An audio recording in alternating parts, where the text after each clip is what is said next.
Flight boss, bitch. You know, for sure. You're now listening to the Mind of an Antares Moon. I am the Royal Archangel Uriel, and I'm here to carry out God duties and motherfucker responsibilities. And this video right here is going to be about Mason Magic. Now, Mason Magic right here is going to be about how to understand art and how to understand that when you die, whatever virtue and principle or creation that you had, the more creative you made it, aka the more analogies, the more ways you can look at it, the more characters it have. You know what I'm saying? Similar to like Stan Lee and motherfucking Marvel Comics, where Stan Lee was the one above all in the actual comic book, but the actual character in the comic book, the one above all, doesn't tell you it's Stan Lee. You're just supposed to understand that, oh, this is Stan Lee, because the same narrative is Stan Lee created all of these characters and these narratives. So if the one above all in Marvel Comics is a representation of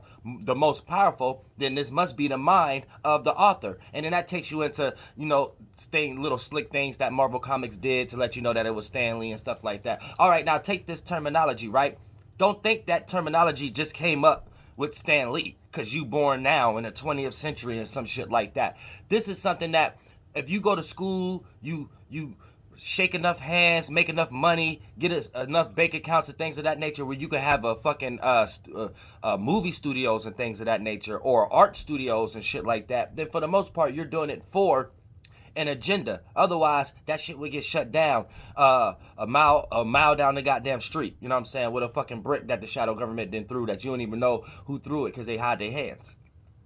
So when you want to start to talk about Mason Magic, now this gets you into the concept of, if you understand Egyptian mind state and understand signs and symbols and understand how to actually make a language yourself based upon trigonometry and deciphering planet transitions and magic squares, then you will start to understand, okay, how languages are created. Then when you start to see how the English and Latin language was created and grammatics and stuff like that, you start to see little tricks that they used to use back then based upon utilizing the monad and stuff like that, where it doesn't necessarily have to mean something is always written from left to right. Something could be right to left. Something could be inside of a shape. You know what I'm saying? And based upon you having spiritual wisdom, you'll be able to pull out these keys. Now, based upon, they summoned me to even know a lot of this shit. So, the deeper you start to peep out the stories that they're having people to go learn in college and things of that nature, and then you start to look at the curriculum. Like when I sit back and look, because I didn't even graduate high school, so now when I'm starting to look back at the curriculum of people who in college and they're presenting to me their things that they're learning about Shakespeare and things of that nature, I start seeing other things as far as through my eyes. Now, for the most part, here's the thing. When we start to utilize terminologies and understand numerology and gematria and things of that nature, right? This brings a filtering system so you can actually know what you're looking at regardless of what language it is, right? So we have an aspect when we're utilizing art. This is an individual who see themselves in a higher perspective, or this is an individual trying to convey their higher self. Now, I told y'all how to get to the seventh dimension while you're here. You be an individual. You relate that individuality. By default, you do that within the surroundings. Once you start to have an idea or give that a name or a title, boom, that's 4. After that, 3. You know what I'm saying? Individuality, relatability, surrounding. That's 3. You give that a name or a title, that's alien energy. That's 4. You get emotionally connected with it, that's 5. Once you start to pay it a whole lot of attention, you could become it, or you could detach from it. That's 6. Sex. Now, once you have an idea about all the things that you entertain and could come up with a higher perspective, is it negative? Is it positive? Is it going to come to a positive attribute for you, or is it going to come to a negative conclusion for you? That's when you make a higher bubble. That'll be 7. Now, once you reach that 7 bubble, right, if you look back down at the first bubble, that'll be your individuality. Before you related it in a surrounding, to have an idea, thought about it, to emotionally connect to it, to pay it attention. Once you start to get that, the first idea, because we know 1, 4, and 7 is masculine, you look down back at the first perspective of yourself, right? And then that puts you into the aspect of you being able to see your personality from a higher perspective, dealing with how we got there. So this helps you understand the 1 and this helps you understand degrees of separation to 7, and this helps you understand that this is an artistic type of individual, a person who could create characters because these are characters out of their minds, out of their visions. So when you trap and harness an energy, this is a person that spends a whole lot of time into something, right? They have to. So that's a person who spends a whole lot of time in their 4th, 5th, and 6th dimensional energies, their higher thought and feelings, and their physical reality of what they see down here, this spiral down here. That makes the affinity symbol, and that actually makes 8. So when you bring 1, individuality, and your higher perspective of looking at your individuality, which is 7, and you bring those things together, what does that make? 17. Now, what is 17 once we break that down? 1 plus 7 is 8. So a person who spends a whole lot of time into something or themselves can find certain characters out of themselves to bring it out with their personalities. That creates the 1 and the 7 energy. So I started to see a lot of this filter and energy based upon when we start to talk about a person, and as if a person came up with something, but we're talking about it in a story pretext, then for the most part, you need to know that the person is fictitious. And the actual person who's talking about this individual is the actual creator of this character. So for an example, Shakespeare ain't real.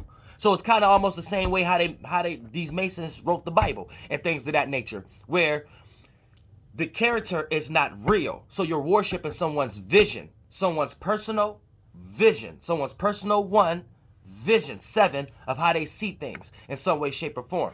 And here's the thing, right? You could get lost into affinity of that if you can't understand that terminology. So once you start to think about the Egyptians and what the Greeks then stole, then you start to see, okay, it's in columns. You ever played the video game Columns?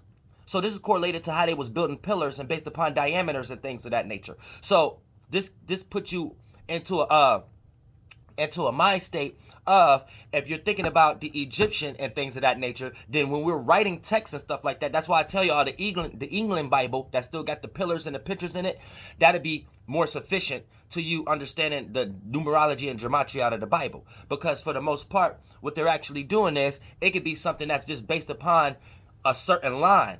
And if they're utilizing number 17, we know number 17, we know in the English language, that's bastardized, and it's 2 languages back from what Latin, the grammatics, the way how they built it is 2 back. So it'll actually be the 19th letter, the 17th letter of the I think, which is Q, in the English alphabet will actually be a manifestation or a microizing. He trying to microize or harness the energy of the 19th letter of the Hebrew alphabet, which is Quoth, or Yod, which would be correlated to 10 in some way, shape, or form. So, and 19, 1 plus 9, that's 10. So that also takes us into magic numbers. You know what I'm saying? Because the greater the number or the greater the value is, that could be reduced to 1 or 7 or something like that, is how you can trap the middle circumference or the parameter of a star. So for the most part, this is also what you will be trying to find out of the Bible and things of that nature, as far as star numbers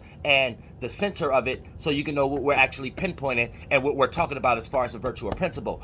But when you understand all of this knowledge and then you start to interpret what they got people learning in college and shit like that, I have no choice but to sit there and look at it like, okay, Masons is like teaching the whole world and trying to hide their hand like they ain't.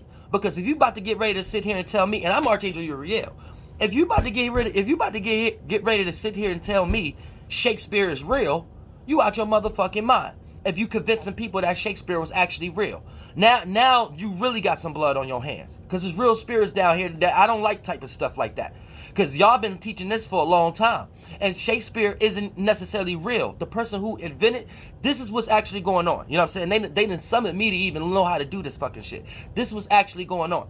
What's actually going on is, this is the concept of worshiping male and female, aka they're men and women. And men and women is, men is masculine light, women is feminine light. So women would be your feelings, men would be your thoughts. So when you bring these two things together, you have visions, imaginations. That's your internal fire, your internal water, your will to will things in existence. So when you could create a character, a creation, right? When it could get praised in the world, the more that it turns into a virtue aka for others to receive femininely, then it turns into a principle, aka a word or a law or a construct people can stand on. That's masculine.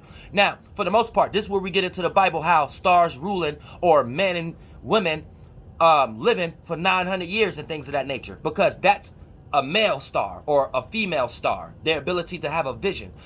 And then we're coming up with these concepts based upon the cycles of the stars that we see in the sky. So the stars that go below the horizon, we can't see them anymore. This become feminine. And if we're talking about stars that rules from the 7th to the 12th house, this would be the priest. So anytime a light or Jesus or something was passed down to the priest, this would be the elders of the descendant stars, the stars that rule the houses from the 1st to the 6th house above the horizon in some way, shape, or form. The stars you can see that bring spring and summertime. Not to get too far into that, but like I said, right, you have to understand certain terminologies of these mind frames that just weaklings and humans be in all times. Now, when you start to understand the concept of people who are in popularity or people who are in rulership, their visions getting praised, right, then whatever character they have created, right, Masons and the ancient Jewish mysticism, right, came up with a concept that when you die from this flesh, that men and women, that thought and feeling, that creation you have created, right, the more it gets praised throughout the times, especially if you could reach it 100, 300, 400 years. For the most part, that's what you become to be in your next birth in some way, shape, or form. So this became a ritual and ceremony that Masons, Rosicrucians, Catholicism have been utilizing, and then they have been having Protestants and people who claim non-denominational but they still believe in Jesus Christ and all these things. They've been having these people add their spiritual power to them so they can keep manifesting. Because if you cater, like if you the type of individual would be like, oh no, they had the fake God, Catholicism is the devil or something like that, then you're playing out Satan in plain sight. But the more that you come up with apologetics and being a theologian and dive more deep into those energies, as a spirit, you're giving your thoughts and feelings power to them. Whether it's negative or feminine, it doesn't matter. Whether it's positive or negative, it doesn't matter. It's their worldview that they came up with because it's their language and their terminology and their meanings behind it for you to even consider to know whatever the fuck you're talking about. So you're giving energy to them so they can continue to manifest, and whoever coming up with each of these characters, each of these angels, each of these degrees, each of these demons, right, are going to be the ones who get exalted and be like George Washington or be like these individuals who die from down here and shed and be born into the next level of life and share similar rulership and popularity that they have shared down here in some way, shape, or form. So this is a witchcraft where motherfuckers have been sitting back trying to learn ways of life and externalization of things of that nature. And Shakespeare is a Mason's vision. So if you're going around thinking Shakespeare is real and Shakespeare created all this type of art and he's most magnificent and things of that nature and things of that, well, you're actually praising a specific worship that may be more in modern time than you actually could realize it. And this is another concept of how to rewrite history in some way, shape, or form too, where you might be having people who's very well in your times making you believe something that happened way before your times just so they can have intellectual authority over that property. And then for the most part, this is another way of witchcraft and rulership, you know what I'm saying, where we're giving it different terminologies these days. The law, the government, you know what I'm saying, that ain't nothing but different terms for the covenant and God. Law and government, God and covenant. It's the same difference. So you guys are worshiping some Masons or somebody who was in ruler visions about something and their character. And the more that y'all praise their character, y'all praising their vision. And these people who have created these practices are really believing that they're actually being exalted and being born as these characters in their next level of life. And always remember, and these characters are always something greater than the actual vessel that they are in at the moment. So that lets you know they ain't doing nothing but reincarnating or incarnating in some motherfucking la-la land, some bullshit where they ain't doing nothing but lying to themselves and they become more weakling and more weaklings and shit like that. But we about to change all that shit because they don't even understand what they be doing. But other than that, flight boss bitch, you know, for sure, Shakespeare ain't real.